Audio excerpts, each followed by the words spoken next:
বিসমিল্লাহির রহমানির রহিম। প্রিয় মুসলিম ভাই বোনেরা, আল্লাহ তাআলা আমাদের কাছে কিছু গোপন জিনিস প্রকাশ করে দিয়েছেন। তাকে সেই জিনিসগুলো আমরা যদি অনুসরণ করতে পারি এবং মনে প্রাণে বিশ্বাস করতে পারি, তাহলে আমরা আল্লাহর নৈকট্য লাভ করতে পারব। যেমন কোরআনে কোনো এক জায়গায় আল্লাহ তাআলা বলেছেন,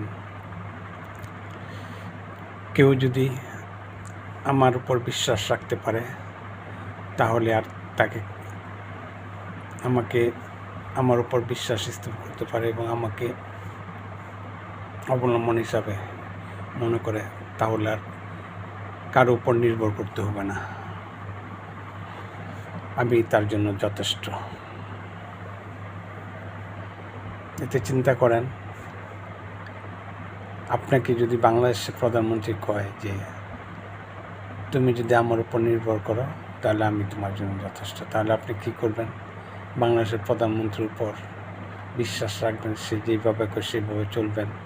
তার কোনোই নাই, কোনো হিসাব নেই, সেই যেইভাবে করে সেইভাবে চলবেন। আর আমাদের যে সৃষ্টি করেছেন, আমাদের যে লালন পালন করেছেন, আমাদেরকে যে আহার দিয়েছেন, নিদ্রা দিয়েছেন, সে আমাদেরকে বলে দিয়েছে, কেউ যদি আমার উপর নির্ভরশীল হয়, তার আর কারো উপর নির্ভর হতে হবে না, তাকে আর কারো উপর নির্ভর হতে হবে না, আমি তার জন্য যথেষ্ট।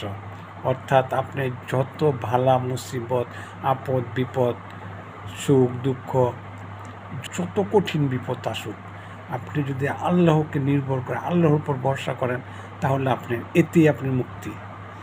আপনার বিপদ থেকে পৃথিবীর এমন কোনো মানুষ নেই যে আপনাকে রক্ষা করবে, যে আপনাকে এই ধরনের একটা ওয়াদা দিবে। কিন্তু আল্লাহ তাআলা কোরআনে আপনাকে বলে দিয়েছে, কেউ যদি আমার উপর নির্ভর করে, তার আর কারো উপর নির্ভর করতে হবে না। আপনাকে আমি একটা উদাহরণ দিই। মক্কাকে ধ্বংস করার জন্য একদল লোক আসছিল, নামটা কি আবরার এসছিল মক্কাকে ধ্বংস করার জন্য। তার সামনে দাঁড়াবার মতো তখনকার সময় তার সামনে দাঁড়াবার মতো কোনো লোক ছিল না যে তাকে প্রতিহত করে। কিন্তু যারা কুরাইশরা ছিল, তারা সর্বশেষ, তারাও মানত এটা আল্লাহর ঘর, তারা আল্লাহর উপর ছেড়ে